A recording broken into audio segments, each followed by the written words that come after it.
Magsitayo ang lahat para sa panalangin. Diyodimi, pagkipangunahan ng panalangin. Sa ngalan ng Ama, ng Anak, ng Espiritu Santo. Amen. Ama namin, sumasalangit ka. Sambahin ang ngalan mo. Mapasamin ang kaharian mo. Sundin ang loob mo dito sa lupa para lang sa langit. Bigyan mo kami ng makakain sa araw-araw at patawarin mo kami sa aming mga kasalanan, gaya ng pagpatawad namin sa nagkasala sa amin. At huwag mo kaming ipahitulot sa tukso at hiadya mo kami sa lahat ng kasamaan. Sa Amen. ngalan ng Ama, ng Anak, ng Espiritu Santo. Amen. Magandang umaga sa lahat, class. Magsiupo ang lahat. Kumusta po ang araw ninyo ngayong lahat? Pagod, pero laban lang tayo, class. So ngayon, bago tayo magsimula sa ating talakayan, may lumiban po ba sa klase? Narito po ba kayong lahat? Kung ganon, maraming salamat at palakpakan ninyo ang inyong mga sarili dahil narito kayong lahat. Ngayon, sino sa inyo ang makapagbibigay o makapagsasabi kung ano ang ating tinalakay noong nakaraang araw? Yes, Janet?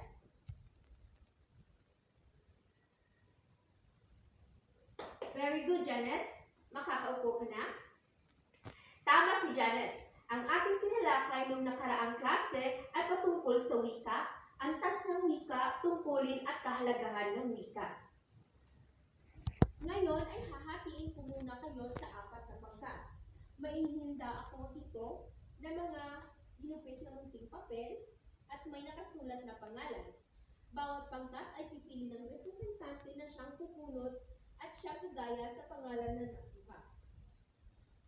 Bibitaw lamang kayo ng mga kadalasang linyang ginagamit ng mga taong inyong nakuha. Bawat representante, pakipunta po dito ang inyong mga representante at pakibunot po ng iyong papel. Bibigyan ko po lamang kayo ng 2 minuto upang makapag-isip. Habang kayo nag-iisip, ay ilalagay ko muna ang ating visual aid isip. Harap.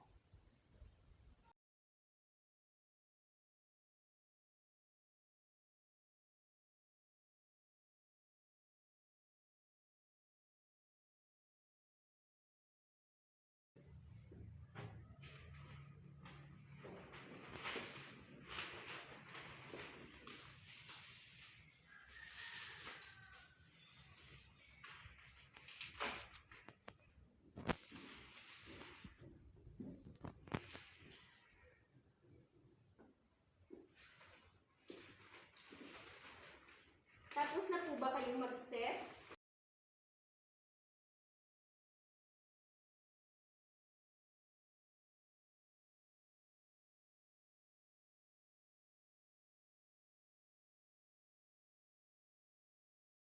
Tapos na kayong makapag-isip ng mga linyang sasabihin, pakibitaw na po ang mga linyang ito.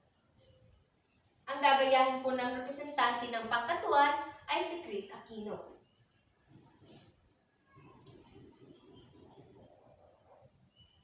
Mahusay, salamat sa iyo.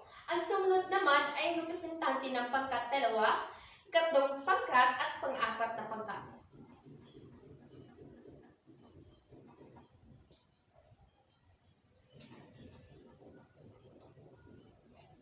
Mahusay, maraming salamat sa inyo, class. Maaari na kayong magsiupo.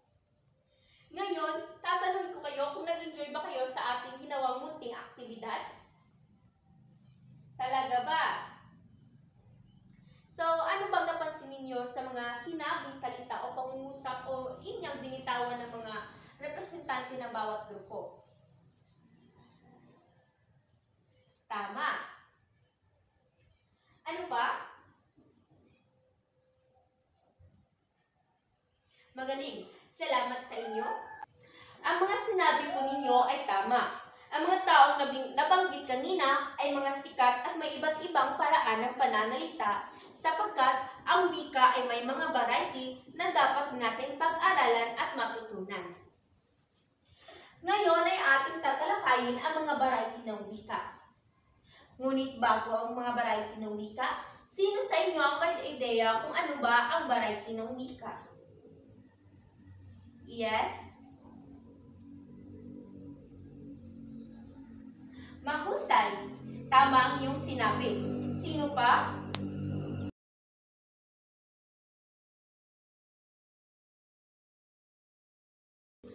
Tama ang inyong mga sinabi patungkol sa variety ng wika. Ang variety ng wika ay ang pagkakaiba-iba ng paggamit ng mga salita. Ito ay unang variety ng wika, ang dialect. Ang dialect ay isang wikang ginagamit sa partikular na lugar katulad ng probinsya, lalawigan o rehiyon. Maaari rin na magkatulad ang wika ng isang probinsya sa iba pang probinsya, ngunit nagkakaiba naman sa pananalita, sa tono o punto ng pananalita. Halimbawa nito ay ang salitang pasaw o law sa Bohol o kaning baboy. At sa Cebu naman ay sinasabing lamaw ang pasaw sa Bohol.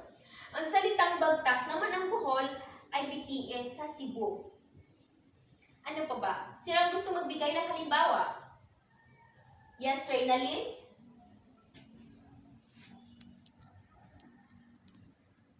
Tama. Salamat, Reynalyn.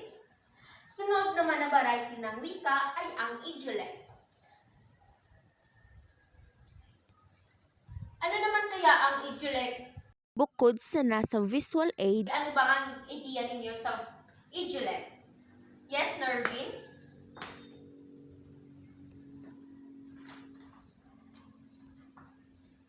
Tama.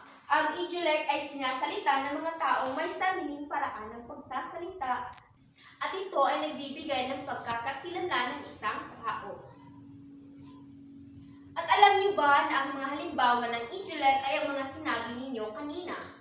Ang ginawa nating aktibidad kanina kung saan nagbitaw kayo ng mga linya ay halimbawa ng idiolect.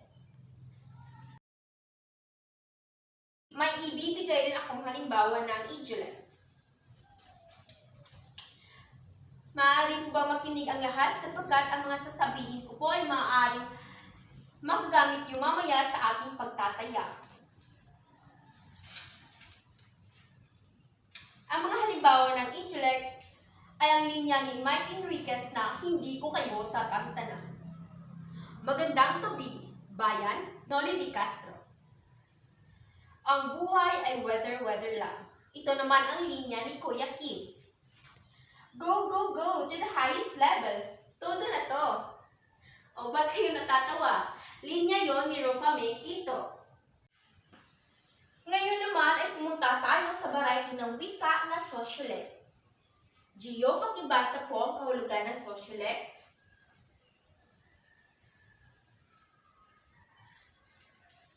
Salamat sa iyo, Gio.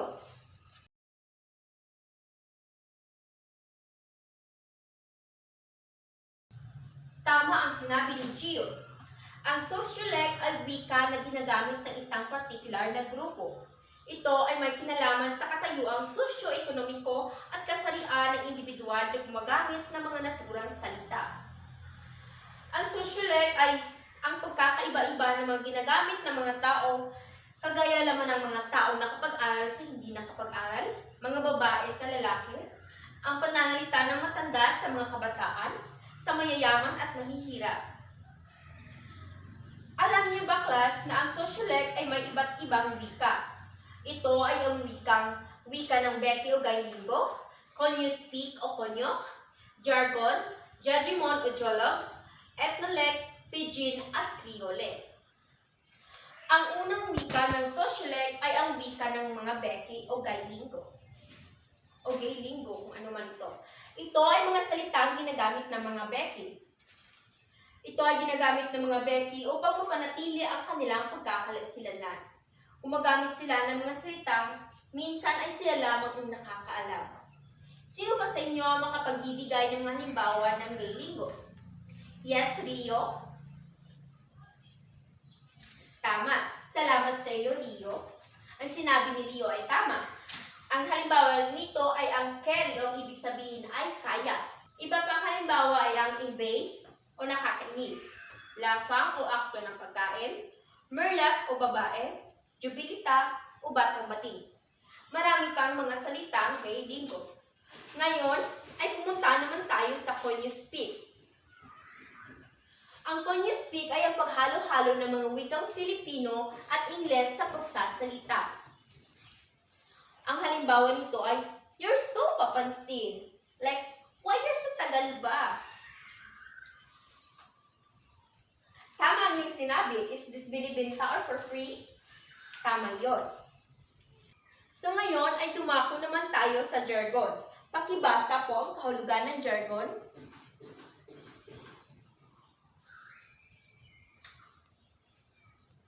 Salamat.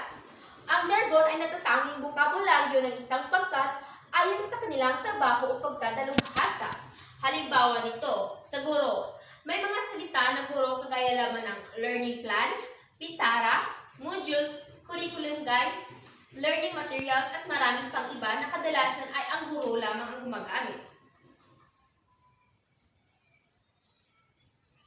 Yes, tama ka. Sa inhinyero ay masalita silang hard copy o blueprint. Meron ring salita na sa abogado, katulad lamang ng case, complaint, complainant, appeal, at court. Sa doktor naman ay may mga salita silang ginagamit kagaya lamang ng stethoscope, ward, prescription, at marami pang iba.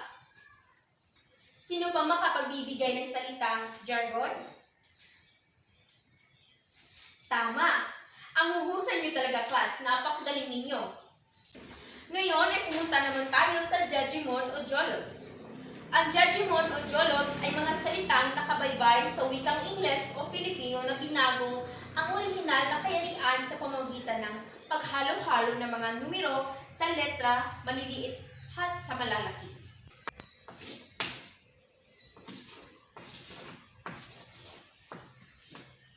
Ano kaya ang ibig sabihin nito? Ito ay salitang hello. Ito namang pangalawang ibibigay ko ay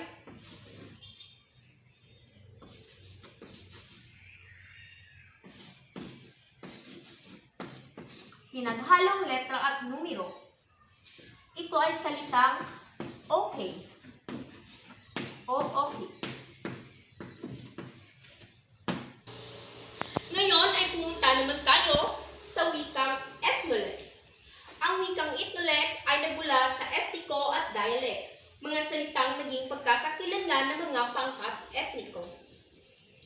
Ang halimbawa nito ay mga salitang palangga, ibig sabihin mahal. Salitang bulano ng ibig sabihin ay full moon.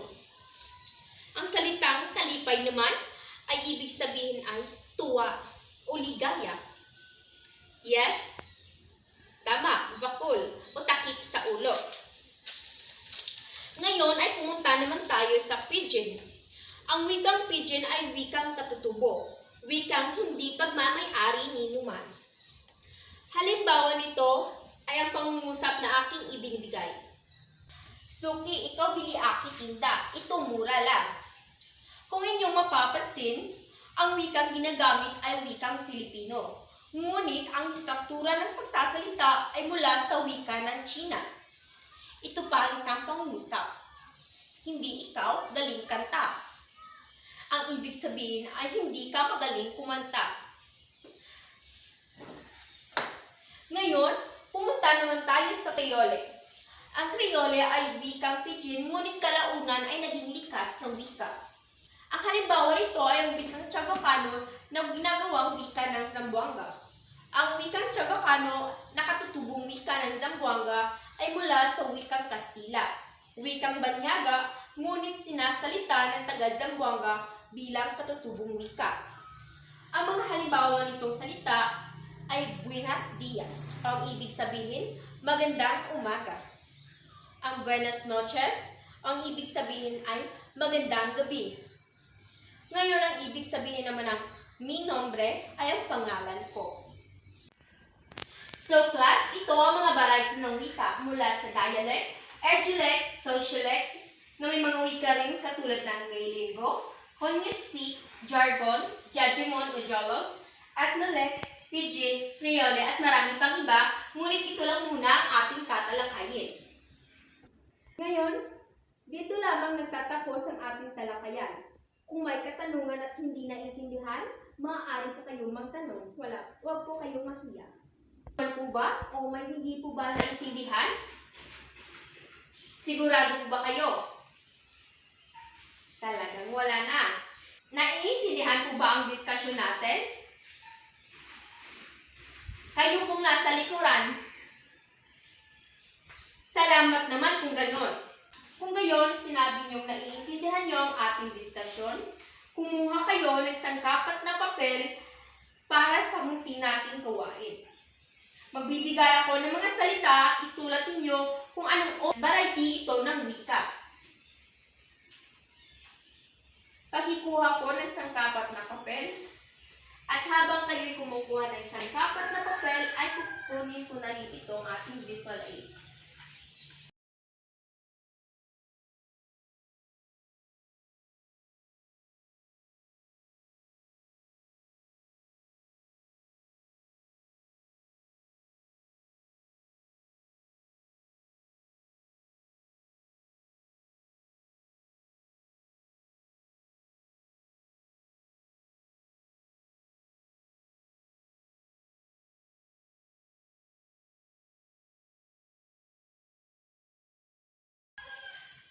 May sangkapat na papel na po ba ang lahat?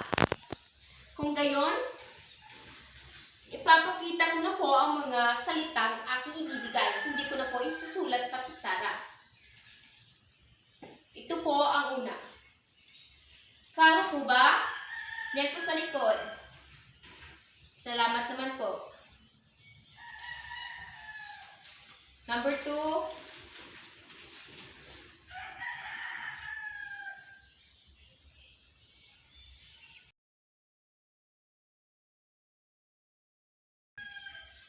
Number 3.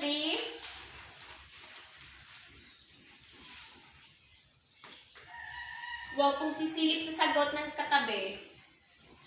No cheating po. Tapos na po ba? Number 4.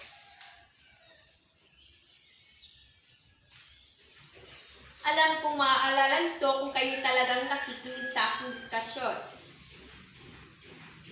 Number 5.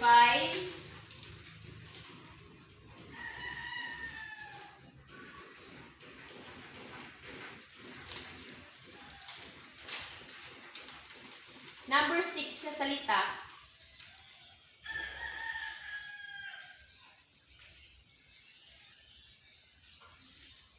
At number 7.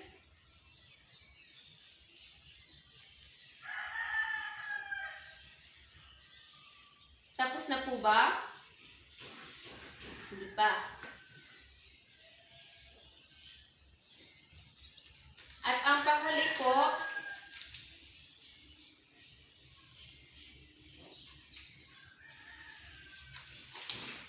ngayon magsipalit ng papel sa katabi. Babasahin ko lamang po ng pangalawang beses ang mga sagot. Number 1, Jejimon. Number 1, Jejimon. Ang sagot sa number 2, Jejimon pa rin. Number 3, Gaylinggo. Number 4, Ethnolect.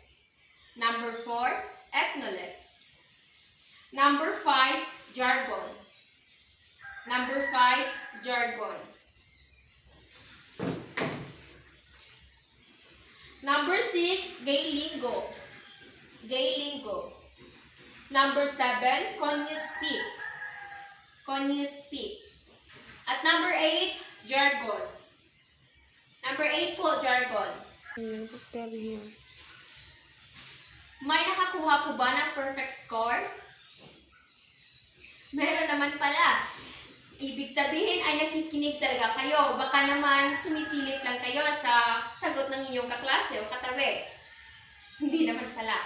So ngayon, pakipasa na lamang po ang inyong mga sagot at mamaya ko na i-record.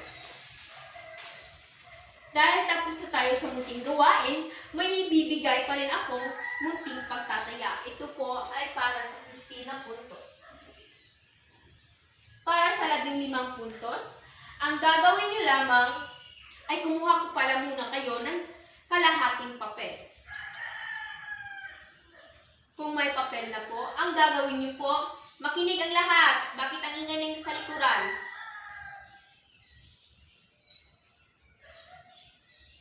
Ang gagawin niyo lamang po ay sumulat kayo ng mga pangungusap o isang pangungusap kung paano ninyo babatiin ang mga sumusunod na tao kapag sila'y nakakasalubong ninyo. Ang una ay ang guro, ang susunod naman ay kaklaseng judgemon, pangatlo ay ang kapitbahay o kapitbahay ninyo, pang-apat ay ang lola galing sa probinsya, panghuli ay ang best friend na Becky at Colio. Nakuha po ba ang aking mga sinabi? Kung ganon, maraming salamat. Nga pala, dahil wala na tayong oras, sasabihin ko muna lamang ito. Pagkatapos niyo pong sagutan ang pagtataya, pakisulat na lamang po ang takdang aralin. Ang takdang aralin ninyo ay ang number 1 ay sanaysay. Ito ay may 10 puntos. Iwasan po ang pagkuha ng sanaysay galing sa internet. Mas mabuti yung sa inyo kung galing ang inyong ginawang sanaysay. Ang pangalawa naman po sa takdang aralin ay ang magbigay ng mga salita o phrases o pangungusap gamit ang sosyal na wika. At iori ang mga ito kung anong variety ng sosyal na wika. Nakuha po ba? Nakikinig po ba yung nasa likod? Kung ganun, maraming salamat po. Class Mayor, maaari mo po bang kolektahin ang mga papel sa pagtataya o mga sagot ng iyong kaklase sa pagtataya at pakipasa na lamang po doon sa opisina at ilagay sa mesa ko po. Salamat naman, Class Mayor. Kung gayon, ay dito lamang nagtatapos ang ating araw ay ibig ko palang sabihin ang ating talakayan at sana inyong masagutan ng maayos at walang halong galing sa kaklase mga sagot ha. Sana po ay magsagot kayo ng with honesty po. Kung gayon, dito lamang po tayo nagtatapos. Maraming salamat sa pakikinig at sa inyong kooperasyon. Paalam po sa inyong lahat. Class Mayor, pakisali na rin po ito ha sa pagpasa ng mga sagot. Paalam!